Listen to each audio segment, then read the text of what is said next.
Welcome everyone to our 11th Big Picture Information Night.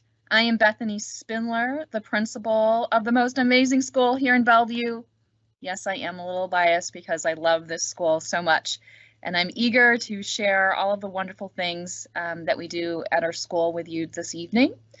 I'm joined by a few staff members, and we'll have several video clips from students who couldn't be with us tonight to share their experiences and perceptions of our school. It's very unusual to be doing this virtually, as is everything since this past March. I encourage you to ask questions in the Q&A if you have access to that via your computers or phones. We will attempt to answer as many of those as we can this evening throughout the presentation, but all of them will also be posted with answers on our frequently asked question page on our school website. There's also a feature on our school website for you to input questions directly there that we'll pull each week and post with answers as well, even if they're general questions or more specific personal questions that you'd like an individual reply to. This event tonight will be recorded and posted on our website tomorrow, so everyone can view. Again, if you want to rewatch a section or if you need to head out before we complete this evening, feel free to come back as many times as you wish to get your information to support you in your enrollment decisions. So we're going to get started tonight. So tonight, we're going to get an overview of the mission and guiding principles of the Bellevue Big Picture School. You'll hear various perspectives from our students and staff. Matt Stokes, our assistant principal, will share information about our academic and extracurricular programs and advisory. We'll touch on project-based learning, our internship program, how we support the connection between college and career, integration and family engagement, and then we'll conclude the evening with specific information about how the enrollment for our choice school and the lottery works. So a lot to cover this evening. A lot of what happens here at Big Picture School is centered around student interests, and those interests might be technology, finance, writing, science, music technology, digital animation, aviation, photography and the arts, law, veterinary science or animal care, architecture and engineering. I'd love some interaction. If students are with you this evening, parents, or parents, feel free to respond too. If you want to post in the Q&A what interests your student currently has as a fifth grader or as any other grade level who might be watching us this evening. I'm always curious to know what's in our audience so that we can always reflect on the clusters of interest that we have. Typically when we're here at the school in person, we'll have several students share out, and we'll have the group of students who are really interested in computer science and thinking about coding careers, video game design careers. There's a group of students who are really into sports and athletics and thinking about how that will shape their future in middle school and high school. We tend to have a lot of students who like science, health science or animals, chemistry, biology, physics. We have a science teacher who's joining us this evening who teaches a super cool physics of the universe class that gets our high school students really excited. So there's always a wide range of interests for our students, and we use that to build our academic program and to help support students in their engagement with their coursework here at the school. So at Big Picture School, we are really about helping students explore their interests. We are about helping students solve real-world problems that they can tackle right now as youth in our local and global communities. We're about personalizing learning experiences by really knowing our students well and empowering them to have voice and leadership in their learning, which is really critical now more than ever. We are about helping students connect to businesses, the community, and higher education to support their plans once they graduate from high school. We believe strongly in partnering with parents and mentors to support our students' learning. It's more than just us as educators, it's an entire community. We strive to create diverse, respectful, safe, and innovative learning environments, and ultimately to prepare our students for college and successful careers in the 21st century. The mission of our school is closely aligned to that of the Bellevue School District, though calls out 3 really specific components in order to prepare students for that successful future in their college and their career and being good citizens of the world. We do that through personalized, rigorous, and relevant learning experiences. And we're going to touch on the components of our program that make that happen. As we think about being a 6th through 12th grade school, and having the continuum from middle school to high school, we support the transitions both from 5th grade moving into 6th grade, 8th grade moving into 9th grade, and then 12th grade heading off into college, university, and the world of work and career. So we've backward mapped our program and designed the components of it to align with what colleges and employers are looking for, skills in their university students or in their workforce. Skills such as young adults being self-directed learners that have clear passion for things, strong writers with meaningful things to say, innovative thinkers and researchers, positive and productive collaborators, strong communicators, the ability to set goals and monitor their progress, and to make connections across subjects or different domains within a job site. Those show up at school in terms of our internships or learning plans, how we structure our projects, having students do exhibitions or student-led conferences. So there's very specific parts of our program that really help develop these skills to prepare students to be successful as they leave us as future graduates. We've now had 6 graduating classes. We started in 2015 with our first group of seniors graduating. We've had 100% of our students eligible for graduation since 2015, and we hope to maintain that. Students have been accepted into a wide variety of colleges and universities across the country. The vast majority of students that graduate from us will enroll in those universities.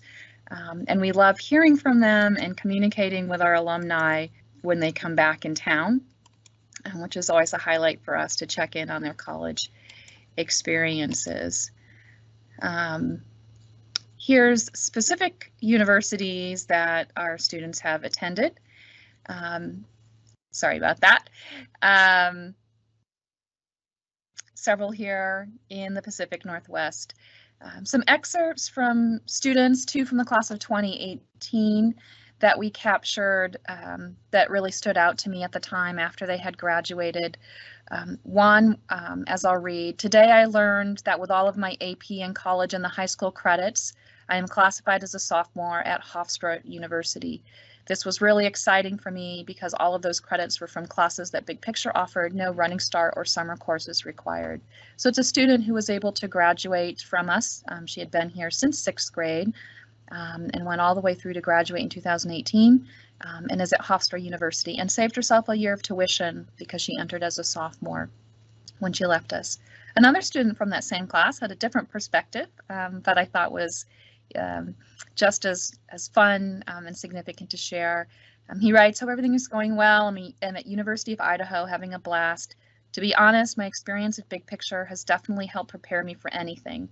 For example, since we've had so many collaborative activities at BP, when I went through the rush process for Greek life, I was easily able to talk to new people, make new friends, which ultimately led me to being picked by the house I wanted. Also in my studio art class, we've had group projects and we've had to present our work. My entire group didn't know how to do that and was uncomfortable with it, but Big Picture prepared me for that and I was able to deliver all the explanations. We do a lot of project work and that social emotional component here at school is just as important as the academic component. So when students leave us, they are able to go and navigate that adult world, the college world, the work world, and thrive there. So whether that's social connections or thriving academically, all of those are important in our graduates.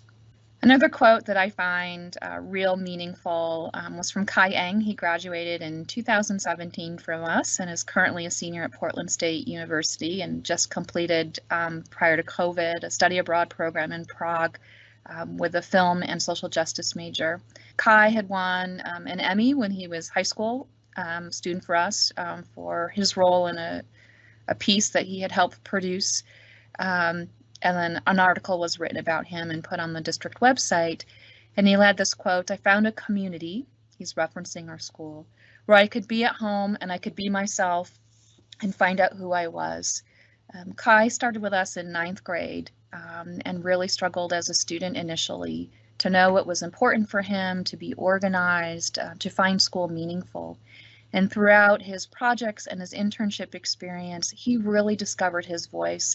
And he used that in really powerful ways to make pieces around social justice issues important to him, about race and discrimination, and ultimately figured out that majoring in film and social justice was the path for him.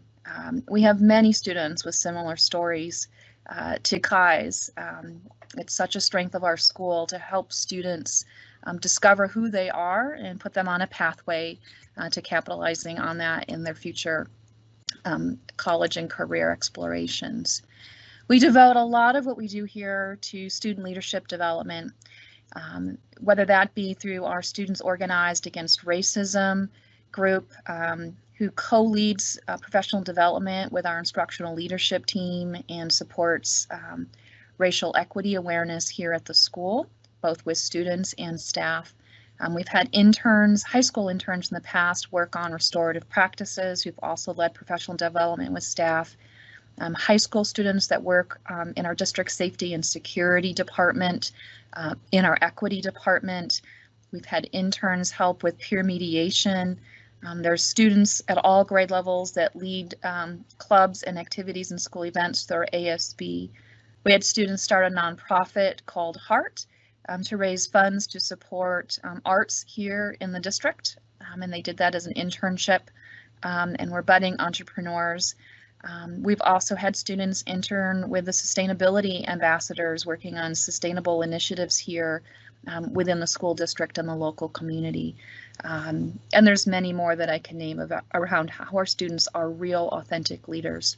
We spend a lot of time focused on student agency, whether that's through internships and students crafting their personalized learning plans, setting a vision for themselves and the goals that they have as learners, to class-based projects and high school freedom projects.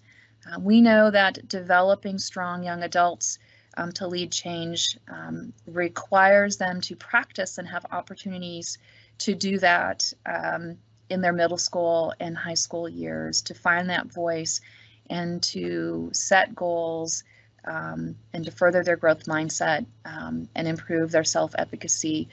Those are lifelong skills that we work to build in students throughout all of their pathways here at school. So big picture learning, what is it? We're part of an international network of schools. The majority are here in the US, but there's several popping up in countries all over the world. As a network of schools, they have a really high graduation rate and acceptance to college, really higher than what our district is. They serve an incredibly diverse population of students across all those schools. Most are in urban or suburban areas, though there are some in some very rural areas in different countries and different states here. I encourage you to check out the bigpicture.org website. That is the national organization called Big Picture Learning, and it showcases all of our schools and the great advocacy that organization has for leading educational reform in the world. So feel free to check out the Big Picture Learning website when you have a few minutes. The organization has been named as one of the top 100 innovations in education for the last 2 years that the organization was doing that. And in part, it's for this model of students truly being at the center. For this visual diagram, you'll see the students are at the center. They're also the outside of the wheel as supports for their peers. Our students will work together and collaborate with each other and support each other on their learning endeavors. But they're also surrounded by 3 key adult members of our community. The advisor, which is what we call our teachers here. All of our parents and guardians are partners with us.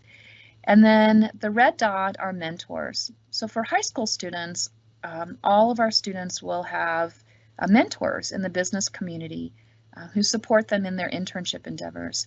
So this team of adults and students work together to support all of our students meeting the goals and vision they set for themselves in their learning plan.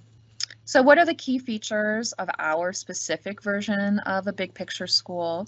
We're a small school, roughly 400 students right now total, 225 in middle school. We are able to personalize because our teachers really do know you. Students are grouped together in advisory, and those advisory clusters stay together all 3 years of middle school, and then are reformed and stay together as a family unit all 4 years of high school. By having our students here for 7 years, we're able to manage those transitions, the middle school to high school transition, the high school to college transition, and we put a lot of energy and effort into managing and supporting that 5th to 6th grade transition, the one that most of you watching are here to learn about tonight. We also have this key feature of student-led conferences that happen 2 or 3 times a year, and Matt's going to talk about that a little bit later on in our advisory program. The adult world connection piece and giving students experience with the outside world is incredibly important while they're in middle school and high school.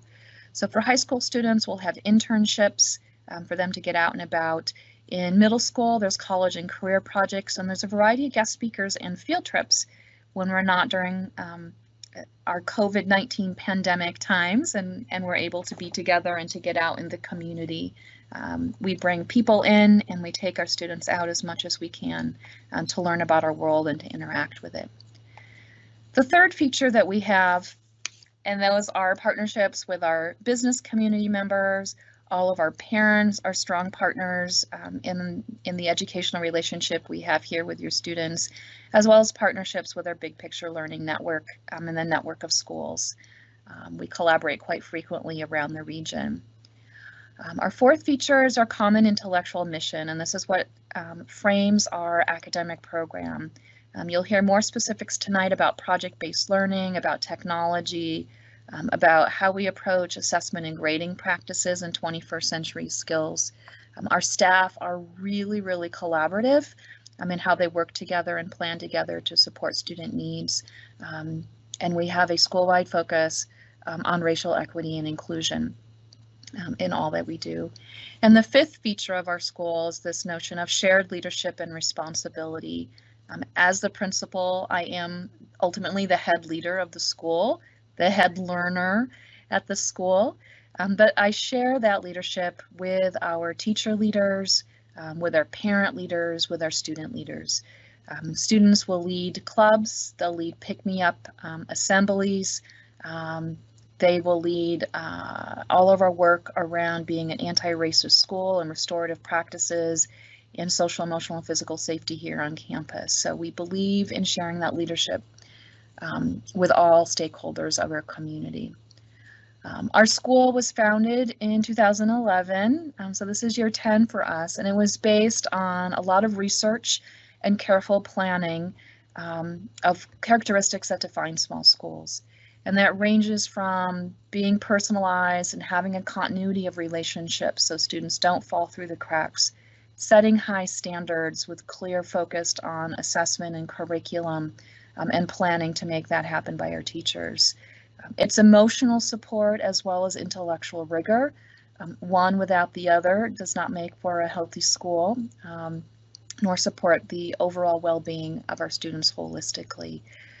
And we ultimately chose to be a 6th through 12th grade school 10 years ago because there's a lot of research about the importance of reducing the number of transitions that students go through.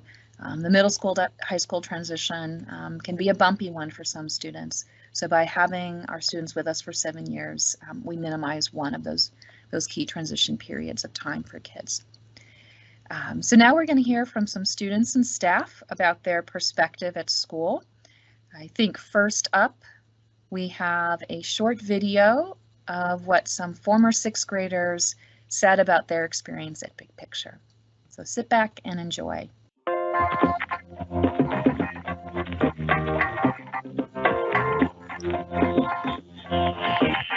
About being a Big Picture student is that everyone is like a family. Projects, the fun projects you get to do. You know almost everybody at school, and during orientation you get to meet a lot of new people. You basically are closer to everyone that you know. It's fun learning with new people, making friends with new people. The first day I came here, at first I was really nervous, but then like everyone was like super inclusive. Get closer to more people and like you really feel like you're like included in. People really help you here.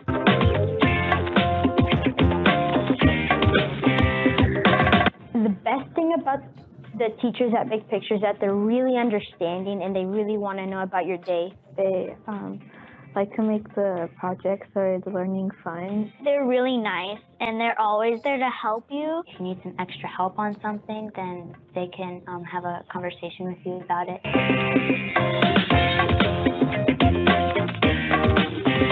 I guess the best part is advisories, the things they teach you there. Like they try to teach you how to get ready for college, like get you ready for the real world. Creativity workshop is really fun.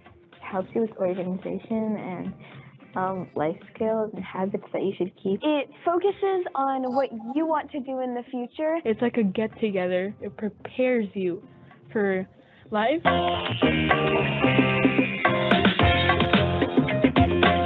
The best thing about project-based learning here is the themes, because some of the themes here are really fun. You guys like create things and you're using your computer most of the time. It's about making projects and working as a team. The best thing about project-based learning is you get to do what you like to do sometimes, but even when you don't, there's still something that you will be interested in.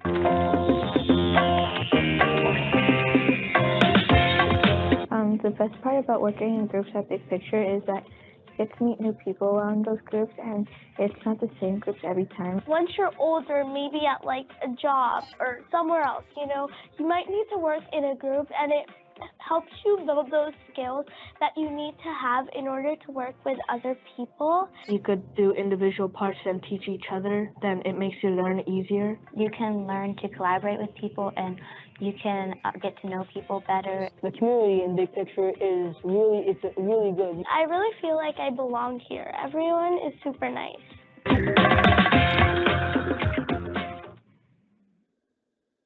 I just love watching that video every time I see it. I miss seeing those students in person every day. They are just so delightful, and we're such a joy to have here in our school community. Next up, we have a student who's going to share her perspective just briefly.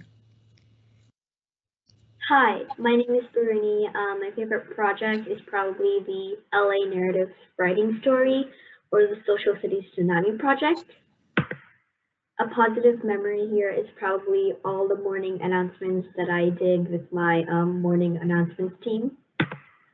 The reason I enjoy going to school here is because I've met so many awesome friends and so many awesome teachers. And yeah, that's it. Bye. She's amazing. I've captured some other comments that students wanted to share who weren't able to join us or make videos, and they range from students saying that it's been easy for them to make new friends here. They've enjoyed clubs and the close-knit community. The teacher-student relationships are one of a kind you can't get anywhere else. The group work gets you to work with others and learn how others function. One of the main reasons I love Big Picture and I'm staying for high school is the project-based learning. One student really loved our treehouse project in 6th grade, the hands-on projects, the aerospace engineering project in advisory. the trust with teachers and students he had through advisory.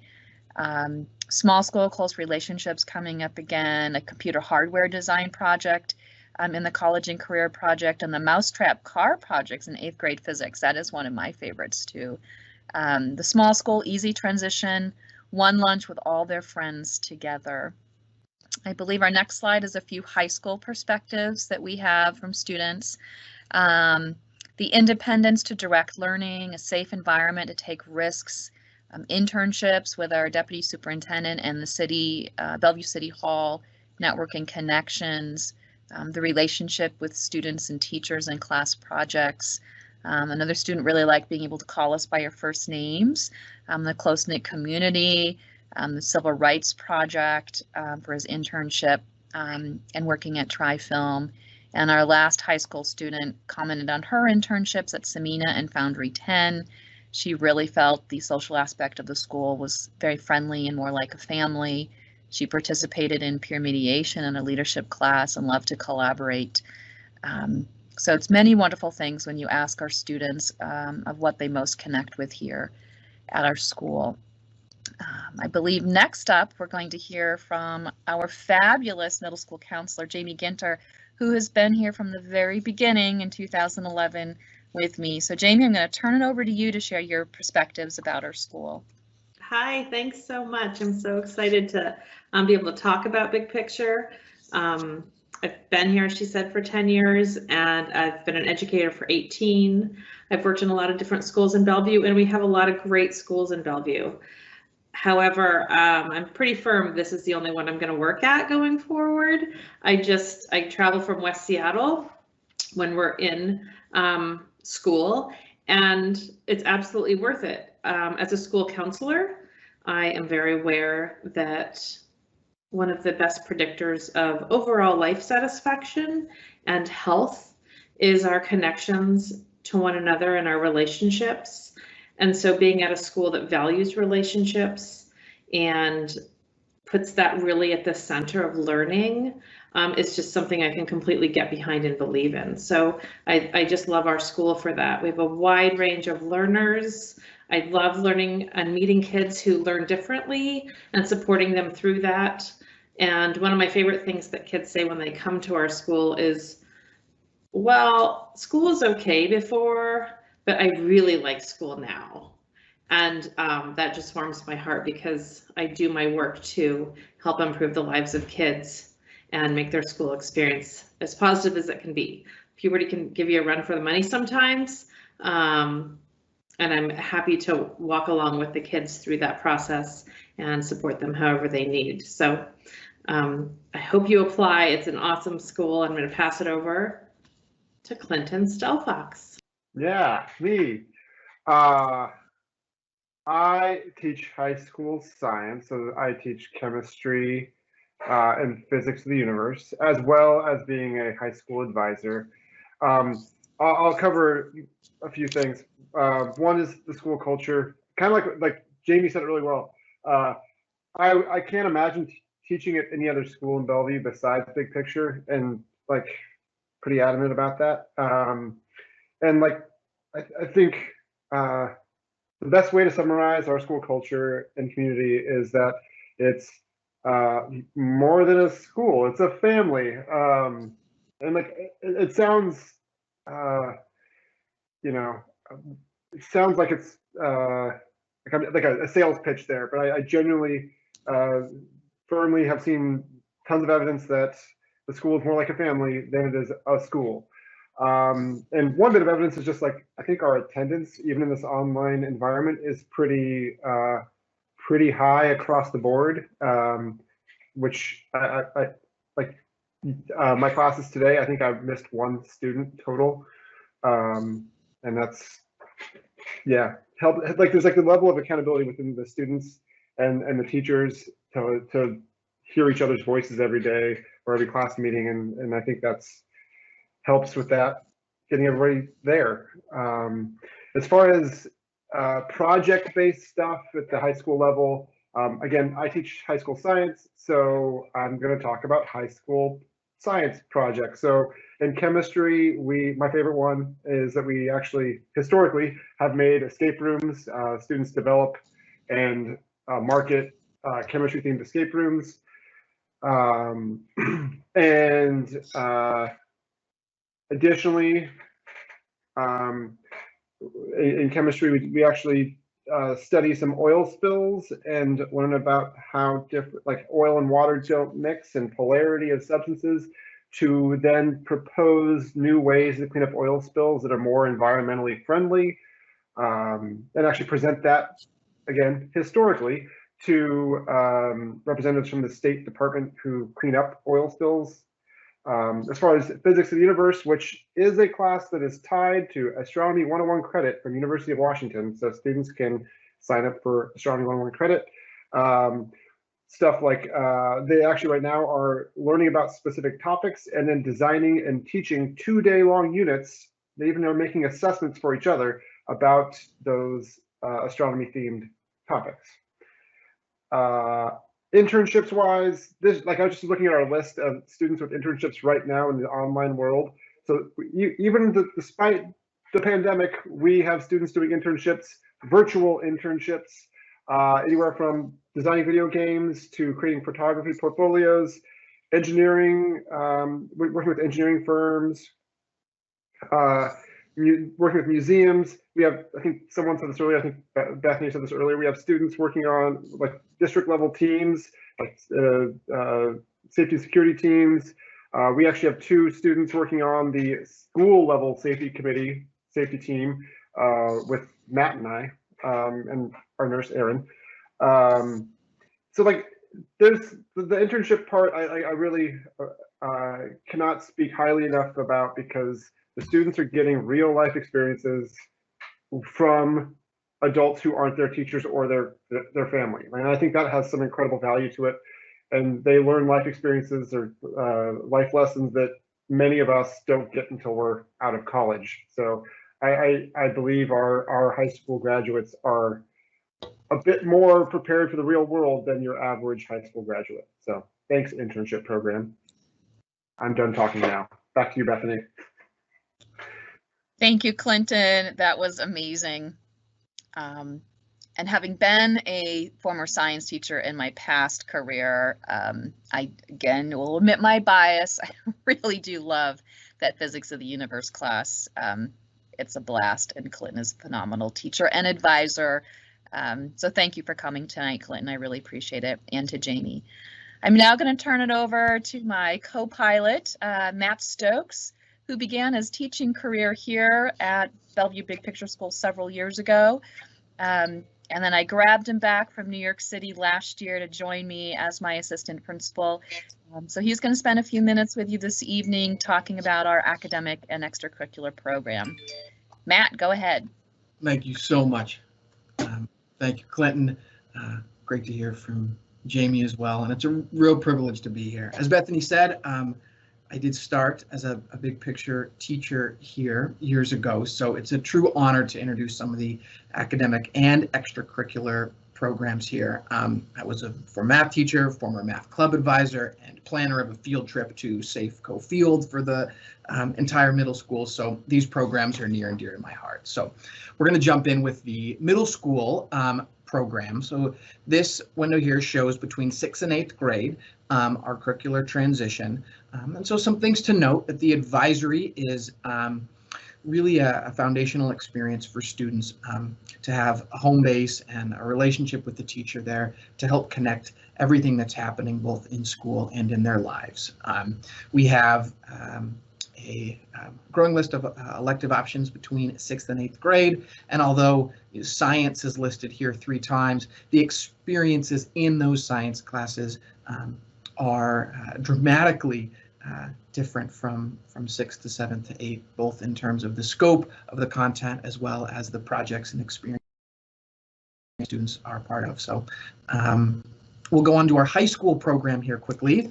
Many of you here we know are in middle school, but as you're thinking beyond the next 3 years, some of the core features here that connect to our middle school program, again, is that internship. Now, a big difference is that your internship, as Clinton described, will be massively intertwined with your internship. So advisory and internship will weave together throughout your high school experience.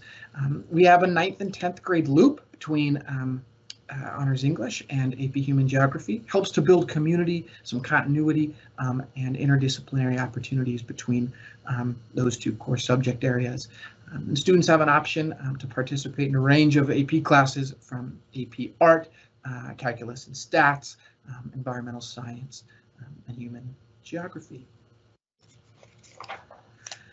Our schedule, when we are, as we are all looking forward to being back in the building. School begins at 8:30 in the morning for middle school, and that runs between then and 3:30. Wednesday, there's a slight early release at 2 o'clock. 7 class periods are on Monday and Tuesday, as well as Friday. And there are a block period rotation from the middle school on Wednesday and Thursday. High school is similar, but a little different, slightly earlier, similar Wednesday early release, 6 class periods, including that advisory. And there is an internship all day on Thursday. That looks a little different currently in our virtual world, but when we are learning here on campus, that internship offsite for students takes place Thursday. We'll go on to the extracurricular programs involving athletics. A question came in the chat around high school sports, and so students are more than allowed to participate in athletics in their attendance area high school. Middle school sports are co-ed and include soccer, golf, flag football, cross country, basketball, and a range of other club Jubilee activities. Those are run in partnership with our Jubilee program, and our site coach currently is Jacob Nelson, who currently leads clubs in a virtual world and in our on-campus classes, some listed here, and they are tremendously popular. So these are past clubs. Clubs are led in partnership between student and teacher, and so clubs can kind of come and go with student interest, but these have been some of the kind of bedrock clubs that have existed at Big Picture over the years. It has been something I was involved in as a math club advisor, and it's a real passion to see those clubs grow and to watch students pouring their heart and soul into helping students stay connected online. School events and activities, as Clinton mentioned, kind of incorporating this theme of family. That doesn't come from nowhere. It's built on behalf of the events that students participate in together, both here at Big Picture, in the community, and around the country. So from our day of services to our pick-me-up assemblies, new student orientations, senior breakfasts, dances, PTA reflection contests, math competitions. Currently we have a gingerbread contest in the works. There's a mask making competition being scheduled, talent shows, multicultural dessert nights, the 8th grade class trip to Washington, D.C. We know the power of young people experiencing life together, and it's something our teachers are passionate about facilitating. We're going to hear now from one of our 6th grade teachers, Erica Iris, who's going to explain a little more about I'm Erica Iris. experience I for both teach middle art school and students sixth and grade high school advisory. students called Pick Me I'm Up going to talk to you guys about PMUs. PMUs. They're not PU, PMU. So these stand for Pick Me Up. They are our weekly assemblies for middle school. We meet usually every Tuesday morning for about a half hour in the cafeteria, and we have get-together. So usually you sit with your advisory class, and there's usually a theme for the day. We tend to talk about people's birthdays or special events that are coming up on the calendars. try to give recognition to students, and we try to get students to be involved and to lead these. So get ready for that eventually. So you sit with your advisory class. Usually there's some sort of activity, maybe like a competition between advisories. You might have minute to win it games, or we've done telephone trades, which are always really fun. Sometimes there's guest presenters from outside of BP or inside BP, different teachers or students coming to talk to you guys. So games, activities, we like to get students to lead this eventually, and there'll be many opportunities for you to jump in if you have any ideas. Let's see. And the purpose is to come all together, to be a group of middle schoolers, to touch base and to just enjoy each other's company and to have fun. It's a nice little break in our Tuesday to do this. So PMUs, enjoy.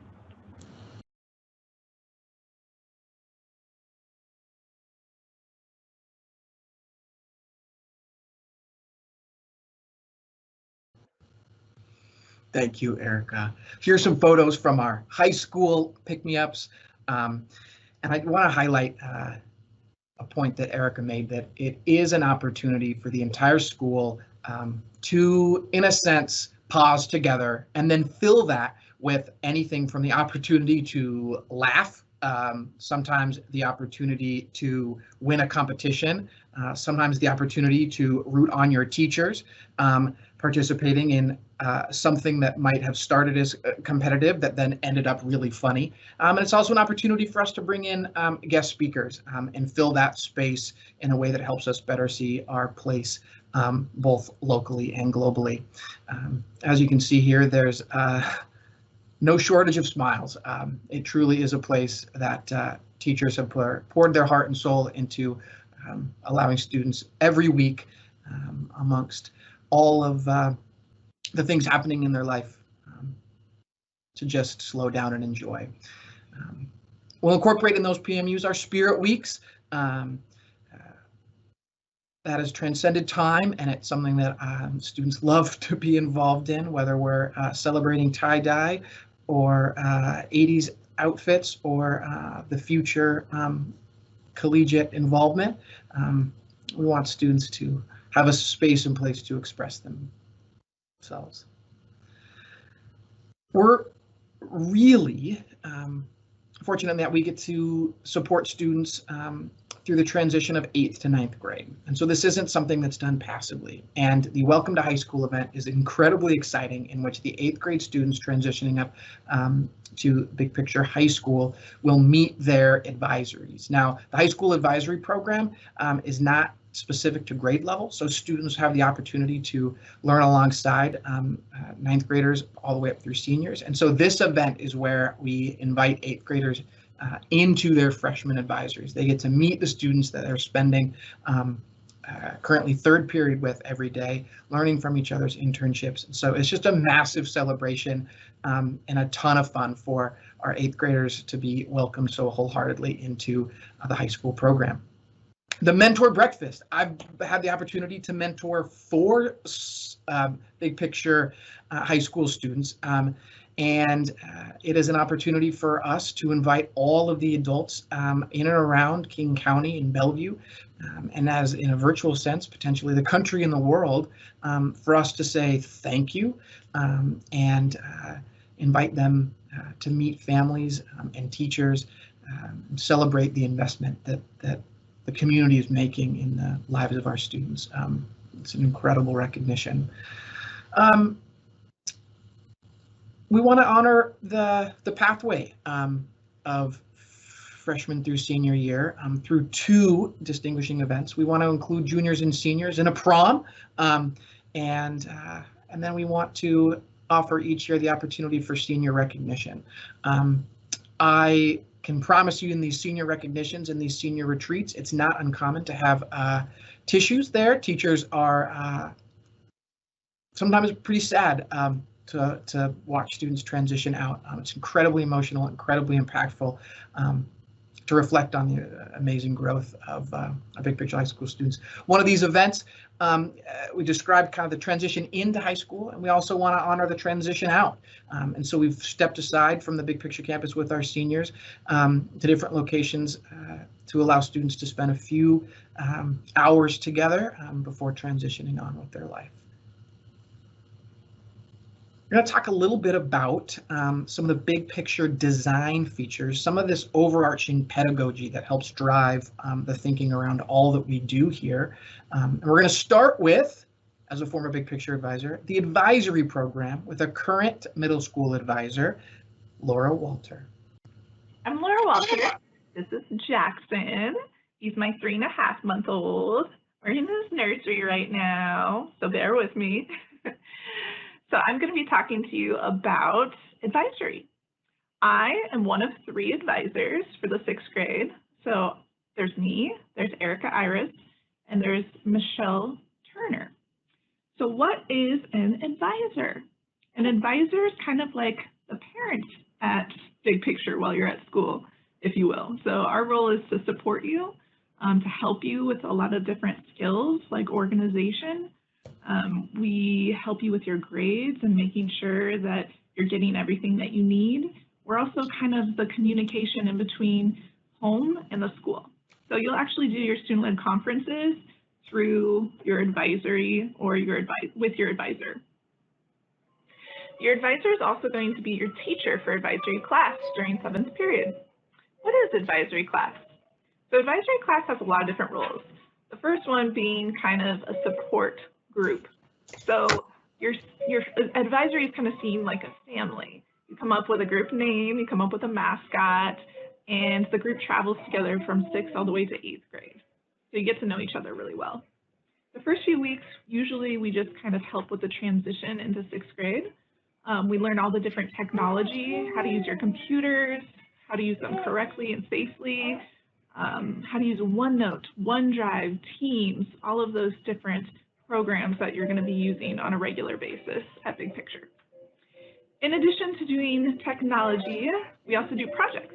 So we'll start out after technology with the Who Am I project, where you get to dive in deep and really figure out who you are, your past history, your culture, and really get to know your different learning styles. It's a pretty cool project. After that, we go more into looking into the future with our college and career project. So you think about and brainstorm different careers you're interested in, narrow it down to one, and think of what steps you have to take in order to get to that career. We end the year usually with a community service project.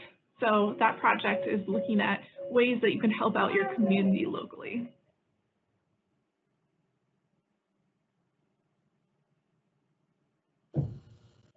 In addition to all the projects and organizations that we do within advisory, we also do grade checks.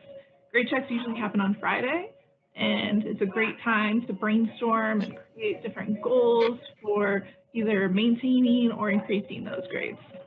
So advisory is really going to be that supportive family that you're going to really get really close with throughout the year. Here's an example of my awesome advisory's mascot from last year. Hope you enjoy. Pretty cool, huh? We actually did the wave during the PMUs, which was pretty awesome. Well, I'm really excited to meet you, and I can't wait till the fall. Bye. Thank you, Laura. We want to share that the advisory model is backed by educational research, that this opportunity for students to have space amongst their content level classes helps them feel more confident, connected, more engaged, and even perform higher on our academic achievement tests. We noticed that it reduces alienation and the power and possibility of a supporting and caring adult transcends all of our subjects. So some of the key elements, as Laura and Erica, who you've heard from, our advisors follow groups of students for 2 to 4 years. They're going to facilitate and personalize some of these learning plans and student-led conferences. You'll hear a little more from Erica about student-led conferences in a bit. I'm going to form relationships with students and families. As a former advisor here, I'm still close with a number of the families in my former advisory. And they're going to have a core curriculum that I'll talk about in a minute in both the middle school and the high school.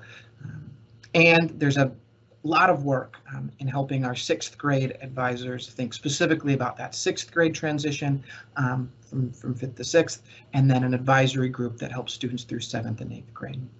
So some of the experiences across the middle school advisory program, they're going to fall in some bucket areas from college and career, social emotional learning, support and extensions.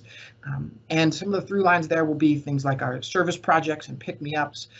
There's a Who Am I project to reflect on one's identity, as well as some math, reading, and organizational support.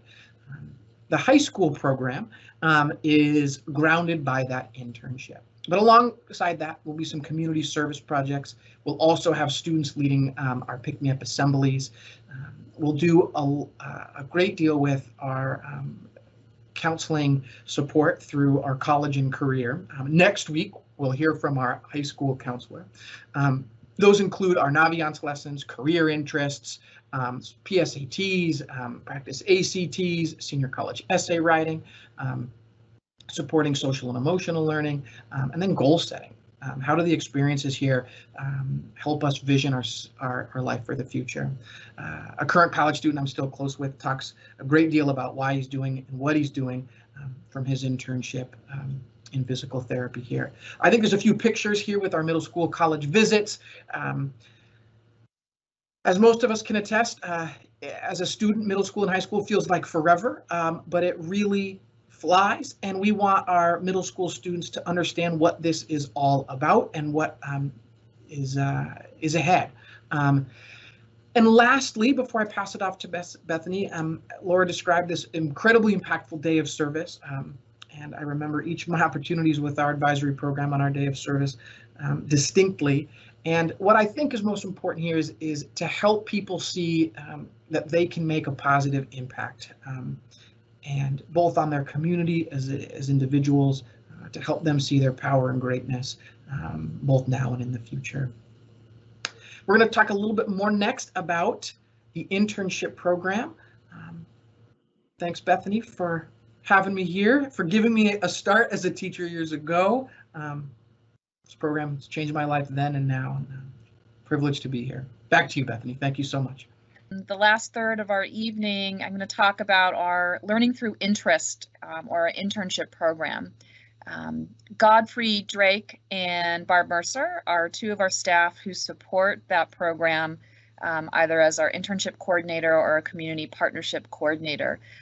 We've had students all over the entire Puget Sound region when we're doing in-person internships, from engineering to teaching to digital media, coding, veterinary medicine, the Museum of Flight, the Burke Museum. Neo was at the Seattle International Film Festival. Each year we have 2 or 3 students at the Museum of Flight. We're going to have a video from one of those in just a second. Here's Benjamin when he was in 9th grade working with our programmers at the district. Dominic as a 9th grader at Quantum. So really all over the place, and we'll show a longer list in just a second this evening. But as I mentioned, if you remember early on of our presentation, of the importance of developing student agency, it really is what our Learning Through Interest program is about. It's an opportunity for students to learn more about career fields that are of relevance and of interest to them. So students are leading this work and trying to figure out what they're really passionate about and what's meaningful for them. It's a place where students can create and really drive their own rigorous learning project. It's connected back here to the academic learning goals at school, and there's a lot of guidance from the adults, the teacher advisor or the business mentor, and the parents around that specialized area of interest. Those internships, it's a place for students to learn from and develop a relationship with another adult outside of the home, and to develop workplace and transferable skills. We know the teenage years are times when students are really trying to gain their independence, because we want them to be able to leave us successfully and go to college independently and live on their own independently. So being connected to other adults and developing that adult network is really critical to support the independence and to help our students really thrive when they leave us.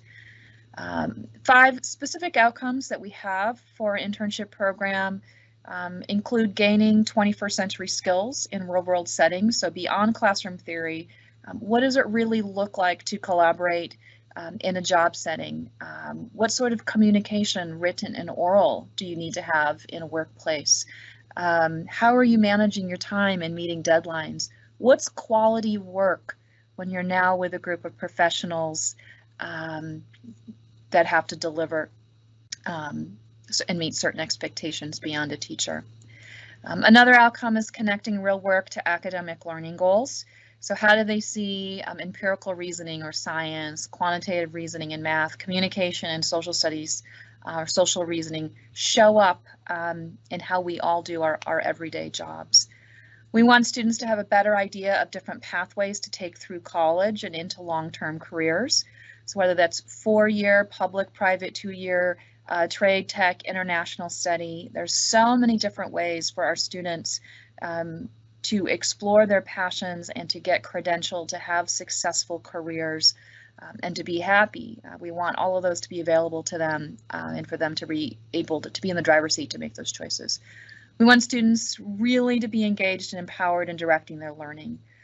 We don't want school to feel like it's being done to them. We want them in that driver's seat, taking advantage of all that our community and school have to offer, and to develop those relationships with adults. What does it really look like to have a positive, lasting, meaningful, and healthy relationship with other adults, because they'll be able to transfer that into college, into their community, and into future careers. Here's a list. We probably have a list 2 or 3 times as long as this of several of the locations that our students have done internships over the years. The local community has been fabulous at supporting our students finding placements. As Clinton alluded to earlier, there are several students doing virtual internships right now, and businesses we know have had to pivot as much as schools have had to pivot with how we do our work. So taking on students and mentoring them during a pandemic and supporting their learning and engagement has just been thrilling for us to continue to develop that. And now it's opened up a world across the entire Big Picture network, all across the country and internationally, for students to continue with virtual internships, even when we're back in the building at some point in the future. So our internship network partnerships have expanded outside of the Puget Sound. At these internships, students are expected to do projects, meaningful projects that contribute to the function of the business as well as to the students' goals. So we've had students who have made professional videos, who've led community outreach efforts for their agencies, who've done lesson planning and teaching in classrooms, who've managed inventory, marketing, who've built and designed submersible robots, who've created independent films, full-length video games with animation and all the coding behind it, who've made their own technical theater productions, who've managed social media marketing, who've engaged in ocular research, computer repair, 3D product design, engineering project development. We could talk about hundreds and hundreds of different types of projects that our students have been a part of, which has really been critical to their growth and development.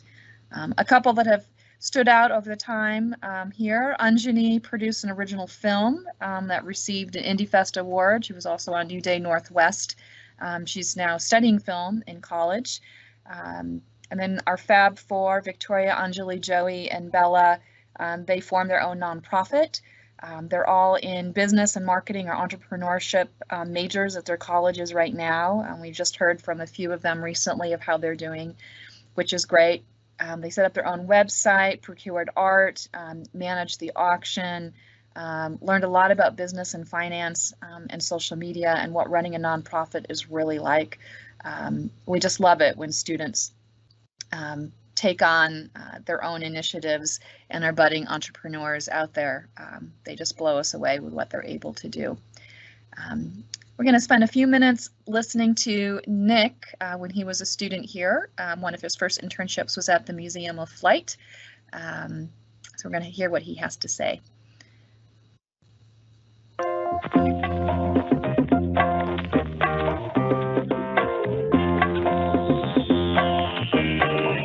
I've always had a really big interest in airplanes.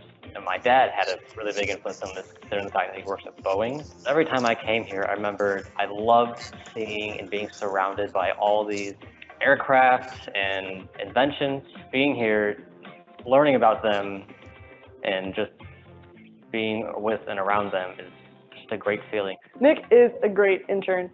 He's able to do his own thing, sort of self-motivated, is totally organized, at least from what I've seen, and is always there doing his work, helping out.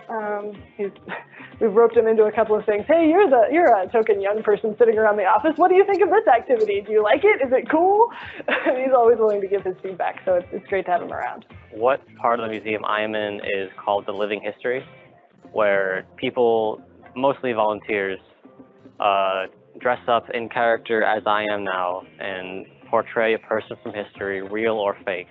I had to do a lot of research on Joe Foss, and I had to read about his past, his history. Him and his father would always go watch the acrobatic plane pilots. I would have a clipboard and a letter right in front of me with a pencil or pen, and I would pretend like I was writing something and erasing and writing and erasing until people walked past me. Then I'd gently get their attention and ask them if they would like to help me revise and edit my letter to my friend's parents. I think the most rewarding part of being a mentor is being able to see the kids have that aha moment of, oh, this is how I can use what I learned in school. This is how I can use my writing skills, or this is how I can use what I know about how to fix a car, or anything like that, and apply it to their life and their work. Learning things at school and outside of school now is really helping me to be able to learn and understand things a whole lot better. You're just free to learn about anything you can and want to. At school, they don't ever teach you about planes themselves, so I'm learning a lot about those. I became a Big Picture mentor because students came to the museum and wanted to work here at the Museum of Flight, but I became a museum educator because I'm really passionate about helping kids learn about aviation and about how what they're learning in school relates to what they might do with the rest of their lives. Becoming passionate about learning things that they can then go on and do things with. So that's a great tie-in with mentoring interns, helping them take what they're learning in the classroom and apply it to everyday life. I think this builds my confidence presenting, mostly because whenever I'm up in the gallery, I'm talking to complete strangers I've never seen and I'll probably never see again. My internship was kind of difficult at first, but it just gets easier and easier as I learn more and time goes by.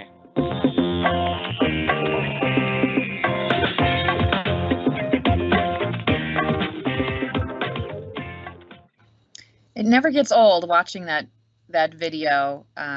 I hear from our mentors frequently when we're interacting that a lot of them enjoy being a mentor to students, and they wish that they had had that experience themselves when they were in high school. And I echo that sentiment. I did not have these super cool opportunities in my high school in upstate New York. And I would have loved to have pursued a variety of different internships during high school just to go out and experiment to see what is out there in the field. I encourage you to look at our school website. You'll find lots of videos that have been curated over the years. Tony, who's managing all of our tech, you probably heard me mention his name tonight, who was Nick's middle school advisor, as a fun fact, has curated a lot of videos on our YouTube channel and on our website. So you could learn about Alex and his internships with industrial design.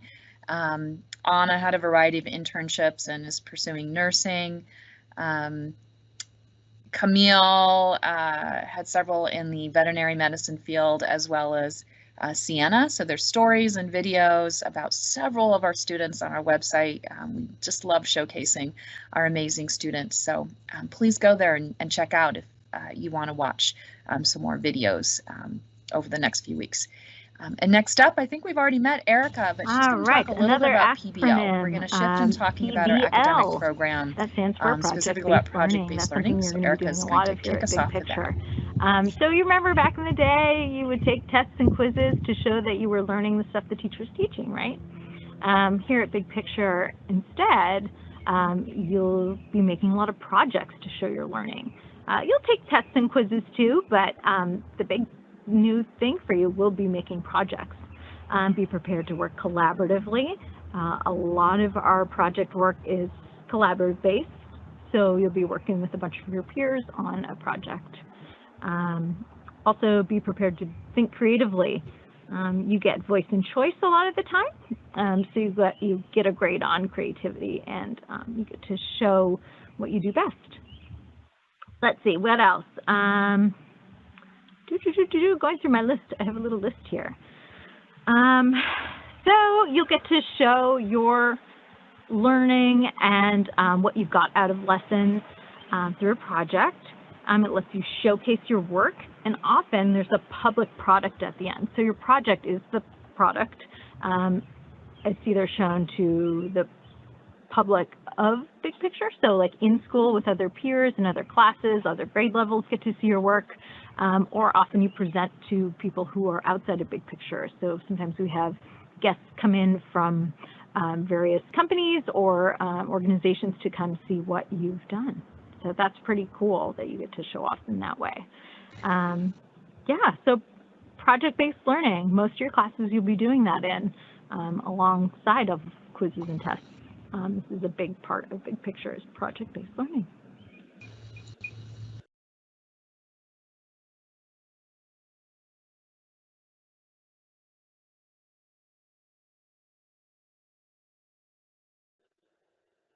Thank you, Erica. So the more specific parts of PBL, we follow a methodology as we design our project-based curriculum here, and it's really been a refinement and development of curriculum for the last 10 years of our school. And we follow the state and Common Core standards, the district learning standards, so our students will learn the same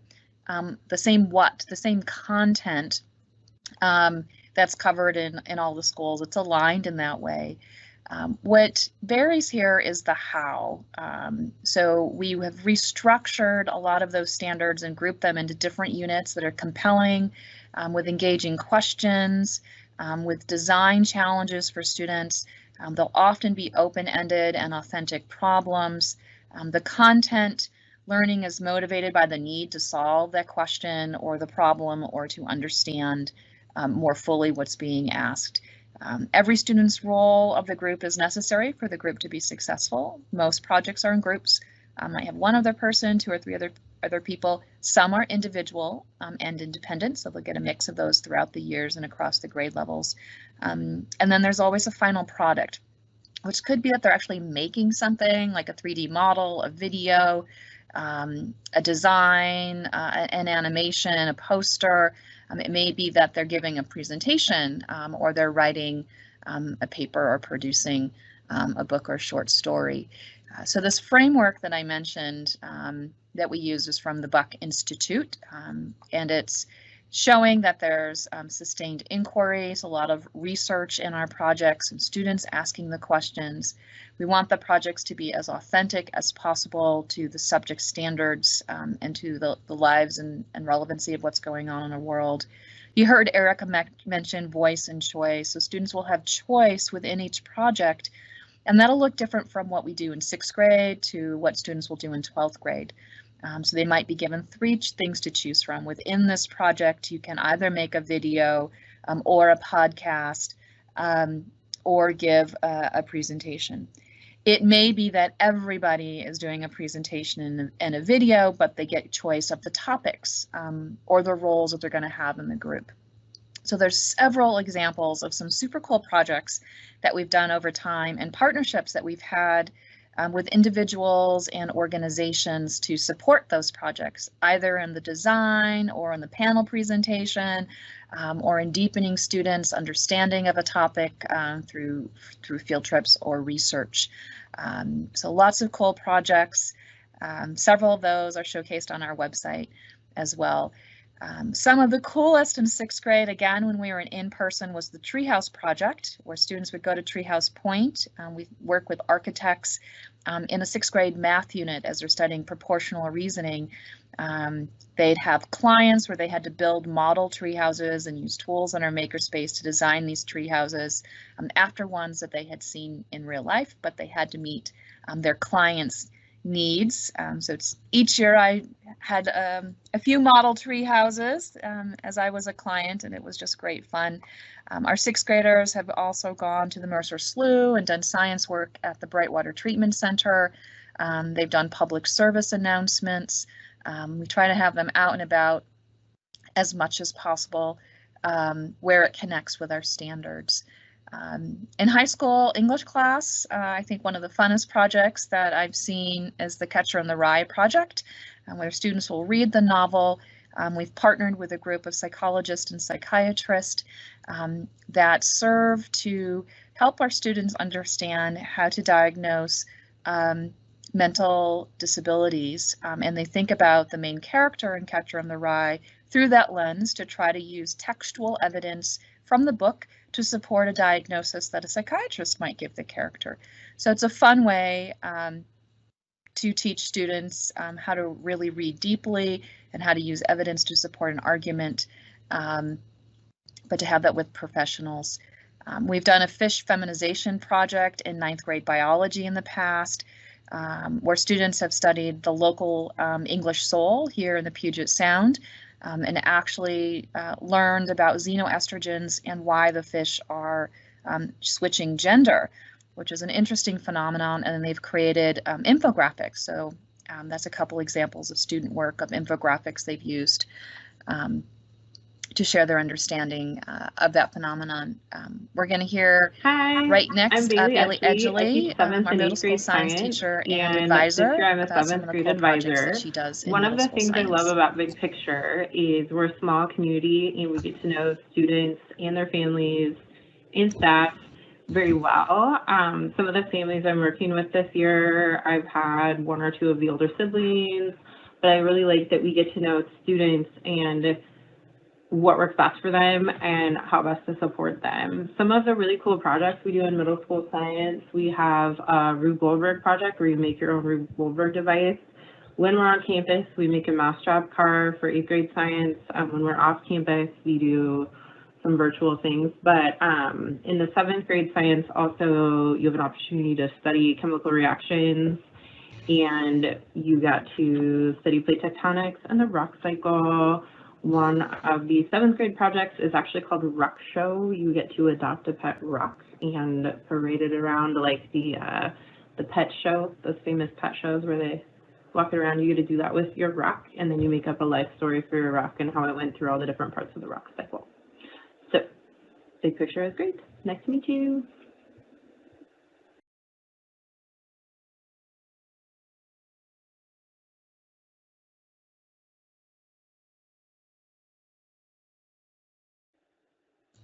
Thank you, Bailey.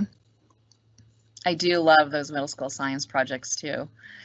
It's hard to take the science teacher away from being in the science classrooms. I love that I get to do that here, be in and out the classrooms as much as possible when we're in person. Now I'm trying to be in and out of the virtual classrooms as much as I can as well. So lots of projects, art projects. We have a super cool freedom project that our high school students do toward the end of each high school grade level, so 9th through 12th grade, where they're working through their English and social studies classes to choose topics of interest to them around select standards. So it's grounded in rigor and aligned to standards, but the students get to choose that and what they want to explore and direct their learning about for the last portion of each school year. We've had students who have written and produced original films during that time. Some students have learned to weld. They've built scale houses, they've built computers, they've created video games. We've had a student who's published a book, a graphic novel, designed actual apps that have been used.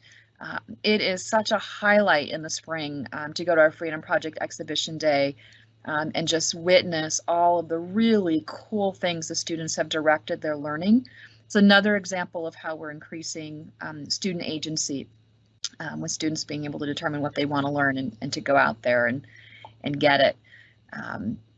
As I've mentioned throughout this project-based learning piece and with internships, we want learning to be authentic and we want our assessments to be authentic. So students will be assessed in a variety of ways. There still are quizzes and tests. We still do prepare students for the standardized state test and the SATs and college entrance test, though those are becoming, clearly with COVID, we'll see what happens when things do go back to being in person, but colleges aren't requiring them for obvious reasons, so maybe that'll shift in the future. We'll see, but we do prepare students for all of those traditional measures. But there's lots of different ways that they are assessed on the standards, from projects to presentations, both formative and learning along the way to summative of the learning that should happen in a period of time. During high school, the students have exhibitions twice per year, once in January and June, where they're leading a 45-minute presentation about their learning plan, their internship work, and their growth in their projects. And they're presenting that to a panel of peers and mentors, parents, and advisors, which is just really great to see their growth and reflection. We do have a school-wide standards-based grading philosophy, so grading is pretty consistent from 6th through 12th grade and pretty consistent from one class to the next as a school-wide philosophy. Now all of our schools have one-to-one laptops or devices. We were the first school to start that 10 years ago. And certainly due to COVID, everybody is now using technology like crazy and using it for a variety of things, from collaborating to communicating, research to analyzing. There's a lot of digital tools that we help our 6th graders learn how to use. It's part of the onboarding and 6th grade advisory. There's a lot of time devoted to technology and how to use it appropriately. And there's opportunities to use our makerspace and to explore coding and video production in middle school as well, of other ways we think about technology. Our student support program, we provide advanced ELL support to our language learners. We have a full special education resource program here. In normal conditions, there's tutorial 4 afternoons a week. From 3:30 to 4 o'clock, where students can drop in and get support from any of their classroom teachers. In middle school advisory, we provide workshop support for students who need a little extra help in organization or in math. There's also some enrichment workshops on film and journalism and debate. A lot of our advisory curriculum uses AVID strategies and study skills that we provide to all students as they learn to come in and manage 7 classes in middle school and multiple teachers. There's different expectations in middle school than in most elementary schools. So we weave all of those strategies and support into advisory and our other academic classes to support that transition. There's student-led conferences twice a year, so you'll get FaceTime with the advisor and with your students. The students are leading that twice per year, every year, 6th through 12th grade. The peer mediation program, we have 2 amazing counselors. You met Jamie tonight. And in our advisory, we're also doing a lot around social emotional learning, both now during remote learning, as well as when we are in person. Next slide, please, Tony. Family engagement. You are all critical in what we do with your children every day. So those parents and guardians that are listening to a presentation, thank you so much for the work that you're doing. You are your first and most important teacher for your child. We learn from you and with you each and every day.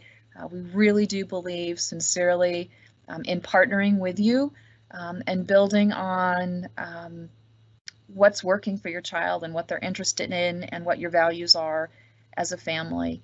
You'll help build those learning plans for your students with the advisors here. We want to involve you in all aspects of your child's education. Some parents like to volunteer and work in the office or be in classrooms. Some like to come in and be guest speakers, serve on a college and career panel, maybe be an internship mentor or do some mock interviews for our high school students. We value you and we want you here with us in whatever capacity that you have. Some families have more time than others. I totally get it. I'm not able to be at my daughter's school very often myself, so I appreciate all the parents who are able to step in. It's an entire community endeavor here to support our amazing students as they grow. So the nitty-gritty of enrollment and lottery as we come to a close. So we do say, particularly if you're a student wanting to apply for high school, and each year we'll have a few openings for high school students who haven't been with us in middle school. So if you're joining us this evening to think about high school, we often get asked what makes a student successful at Big Picture. So we do really want students who have a degree of independence and social responsibility, not at the adult level, like at a typical teenage level, in part because when we're doing in-person internships and students are leaving campus for a full day per week, there's a level of trust and responsibility that we want to have with our students so they can get to and from their internships and home safely. We're looking for students who are willing to explore new ideas, who have a commitment to making a positive impact on the school learning community and the broader community, who can show up on time for your internship. That is really important, to be at the business setting on time and to maintain professional etiquette while you're there, to have good judgment as a teenager. Again, we're not expecting adult skills to be solidified yet. Good communication skills and time management, ability to navigate Metro, because students are taking the Metro to get to their internships for the most part, and a desire to learn and just to try new things with us. The success of our school community depends on the hard work and the positive attitude and growth of each student and each staff member who are here working together. Students who thrive most here are those who really value a high degree of personalization and value close relationships. Students who want to be known and want teachers to really have a sense of who they are, to guide them and to coach them, thrive really well here. If you're looking for anonymity and getting lost in a larger school, the school would probably not be a good fit because we're so small and we know you and we stay with you for multiple years. Students thrive at Big Picture who are committed to working with and learning from their peers, who may possess diverse ideas, interests, and skill sets. There's a lot of group work here, and we know that developing and helping students develop their collaboration skills is important. So having a desire to stepping into working with others is an important attribute of a student here at Big Picture. And students who possess that strong curiosity and willingness to explore new things, particularly about colleges and pathways after high school. We do a lot of that work in middle school and high school in advisory and our academic classes to help students think about their future, even though we know that's going to shift and change each year as kids are growing and understanding more about themselves. So to sum it all up in terms of our requirements for students, when you're here as a high school student, you're required to participate in our internship program and to engage in project-based learning, to work effectively in groups, to have a learning plan, to participate and lead your student-led conference, to prepare and present your work at exhibitions, to engage with our advisory program, to continue to work through proficiency and beyond with our standards-based grading model. Students will redo and reassess work until they're proficient. We want the learning to continue. Students will explore a variety of college and career opportunities, and you will loop with your teachers and stay with them for multiple years. Transportation, there's no yellow bus service to the choice middle schools, to the international and Big Picture school. So most students are coming via Metro or carpool. walking, biking, or driving if they're old enough. There have been supplemental metro routes in the past. The district has supplemented 5 yellow buses in the afternoon. There's a shuttle from International that will bring up some students to Big Picture in the morning from those metro routes, and then the yellow buses deploy from Big Picture in the afternoon. But that is not district-wide yellow bus transportation. It's a little confusing because you'll see the yellow buses in our parking lot, but they really are supplemental metro routes, but they're served by the district yellow buses. We open campus in non-COVID times at 7:45 in the morning, so about 45 minutes before school starts. So students can be in the cafeteria, they can be working, hanging out with their friends. We know parents are commuting and coming from all over the district, and our metro times vary quite considerably. So we are open till 7:45, and we'll have clubs and activities going till about 4:45 each day except for Wednesday. So for enrollment, our absolute maximum capacity when we do get a new building, hopefully in the next few years, would be 500 students total. We're at 400 right now, which is what our current facility will hold. We take 75 students in the 6th grade lottery, and we have rolling admissions for 7th through 12th grade. So if any spaces open up for any of those other years, we just pull students off our wait list. So if you applied for 6th grade and you're on the wait list and your name comes up in 7th grade, we'll offer you the spot. It's your choice whether you want to accept that or stay at the school that you would be in for middle school. If you're a new student joining us and you're not currently in 5th grade or thinking about 6th grade, but like maybe I want to go there for high school, maybe I want to come for 7th or 8th grade, you can apply anytime and your name goes on a wait list, and as soon as we have a spot open, we will let you know. So we're only doing an actual lottery for the 6th grade class. So applications are all submitted online. They're linked on our school and district website. You'll get a notification back when you submit it. If you don't happen to have internet access and you need support, we're happy to do that. Student placement at the district central office is happy to do that. Please reach out. Use your family connection specialist at your elementary schools or your school counselors. We want to make sure you're able to apply, and we're happy to help mitigate any of those barriers that may exist. Applications for 6th grade are due by January 15th at 4:30. So to be entered into that 6th grade lottery for Big Picture and or International, it's January 15th by 4:30. Any of the other grade levels, again, it's not a lottery. You're just added next on the wait list based on when you apply, and those applications are open year round. Lottery reminders, if there's anybody that have siblings, we do follow the district sibling process. So if you have a current, let's say 8th grade student here at Big Picture and you want their younger sibling to come here for 6th grade, we will guarantee that as long as you submit an application before January 15th and the older student stays at our school for at least 1 year. They need to have concurrent enrollment as siblings for 1 year to meet the district sibling policy. If the older student didn't stay for the year, then the younger student would be placed back on the wait list. Applications that are received later incomplete will not be added to the lottery. They'll just go on the wait list at the end. And multiple applications from the same student will result in the applications being rejected. So make sure you apply once to each school if you're interested in both Big Picture and International. And if you have any questions on the status of the application, don't hesitate to reach out to Student Placement. They will let you know that everything went in correctly. The actual lottery itself, I get asked this question a lot. It's held in the district office in mid-February this year. There's people from our school staff that are there to participate in that lottery. It's not a public event, but we will send out notification in mid-February so everyone gets notified. If you're one of the first 75 that's offered, that'll come in the email to say you're offered, as well as the next steps of what you need to do to accept or to decline the offer, and you have a week to make that decision. As soon as we hear from anyone who's declined, we will start moving the wait list and make those offers to families as well.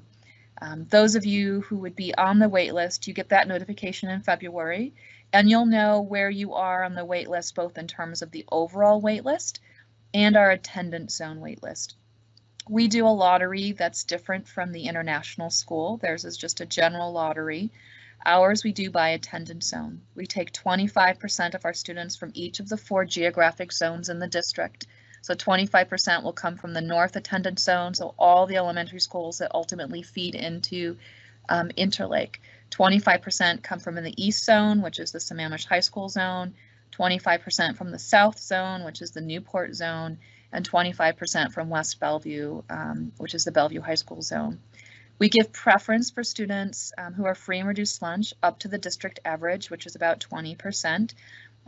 There's a part on the application where you can denote that you give us permission to check that. That is confidential information that only I as a school principal can access. And then those students, again, up to 20% would be given priority to getting into our school. We also do a gender balance to stay representative of the district, overall gender in the district. So there's a few different layers to our lottery. Ultimately, we want to have demographics that reflect the Bellevue School District.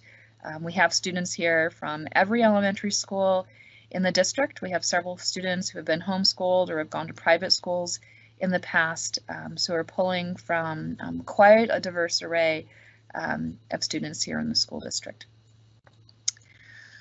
And lastly, we are a 7-year program. So we hope that families start with us in 6th grade and go all the way through to 12th grade to take advantage of that seamless middle school to high school transition. We're a close-knit community that foster the academic relationships and those personalized relationships to really create an inclusive, safe space for kids. We focus on project-based learning, where projects are real and connected to student interest in the academic content, with a lot of collaboration, communication, and critical thinking skills. We have an awesome high school internship program for our 9th through 12th graders, where they're focused on career and interest exploration. Our students here are developing a lot of other personal skills besides the academic skills. That self-advocacy, the student agency I talked about, leadership, and true ownership of their learning. They learn to navigate that adult world and whatever their desired path is to success thereafter. And there's a lot of communication. Our teachers are in communication with parents a lot, as is administration and school support. So I thank you all so much for coming tonight and bearing with us for some of our tech glitches. It's just so sad I can't see you all and interact with you, but hopefully we'll be able to do that soon, safely in the next few months. Once our students are selected, we will do some 6th grade getting to know events, so our 6th graders, future 6th graders, can meet each other and they can meet their advisors, and they can be ready to come here in the fall. So there's lots that'll happen this spring if we're still virtual. If we're in person and we could open up our campus, we'd love people to come up for a tour and to meet us. I just don't know if any of that's going to be possible this year or not. So we're going to be flexible. Look to our website for more information. If you have any other questions this evening, again, we'll take what we haven't been able to answer in the Q&A and post that on our frequently asked question page. You can also email me directly with specific questions about your child. I'm happy to respond as quickly as I can. So thank you to Matt and Tony for helping tonight, to Clinton and to Jamie. I'm excited for all of you 5th graders and for whatever lays ahead for you. I have a 5th grade daughter myself. It's just a wonderful, wonderful time, a different time, but an exciting time to be thinking ahead to middle school. So thank you all. Have a great evening. Take care, everyone.